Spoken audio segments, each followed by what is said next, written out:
On a envie de dire tout ça pour ça. Le chef du Bloc québécois résume la soirée. Même si les résultats sont provisoires, on peut d'ores et déjà dire que le scrutin ne bouleversera pas le paysage politique canadien. Justin Trudeau! Les électeurs confient à Justin Trudeau le 3e mandat qu'il espérait, mais son gouvernement restera minoritaire et devra donc composer avec les petits partis. Obtenir une majorité claire était pourtant l'objectif du Premier ministre avec ces élections anticipées. Il se dit prêt à continuer le travail. Ensemble, les Canadiens sont capables de surmonter tous les obstacles. Et c'est exactement ce qu'on va continuer de faire. Je vous ai entendu. Ça vous tente plus qu'on parle de politique ou d'élection. Vous voulez qu'on se concentre sur le travail qu'on a à faire pour vous.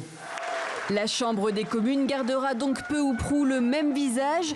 Selon les estimations, à 6 heures temps universel, le Parti libéral du Premier ministre reste en tête avec seulement 2 sièges supplémentaires.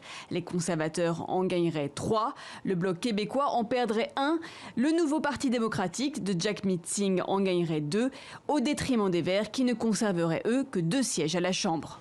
Justin Trudeau, réélu donc sans surprise dans son fief de Papineau, tout comme son opposant numéro 1, Erin O'Toole, à la tête du Parti conservateur depuis moins d'1 an, a été réélu, lui, en Ontario. On a travaillé fort, on a fait des progrès, mais le travail n'est pas terminé. La journée de vote a été marquée par de longues files d'attente devant les bureaux, réorganisés à cause de la pandémie, comme ici à Toronto. Certains électeurs ont dû patienter parfois pendant 1 heure avant de glisser leur bulletin dans l'urne. Près de 5 800 000 Canadiens avaient d'ailleurs voté par anticipation, soit plus d'1 sur 5, un record.